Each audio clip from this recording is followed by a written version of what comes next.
Question says, are seizures due to a lack of sleep and or due to jinn possession? A general principle in a brief period of time that we have is that specialists deserve most to speak on their specific field. So I'm not a medical doctor, nor have I formally studied medicine.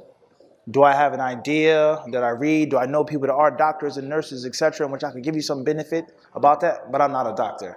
So the best thing to do to ask about someone who has seizures from lack of sleep is an actual doctor.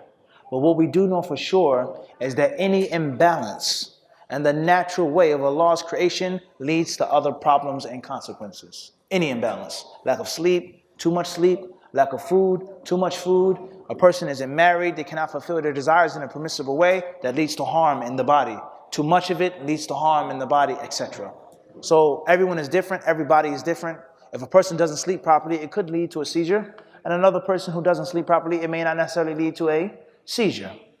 As far as jinn possession, then the ulama of Islam, they say that as of two types, and what we would call epilepsy. Sometimes due to medical deficiency in the body, a sickness and an illness, and other times it is due to jinn possession, as-sara.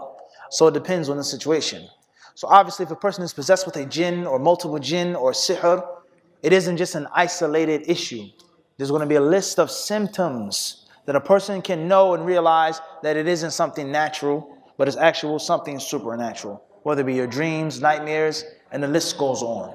So it depends on the person. And Allah knows best.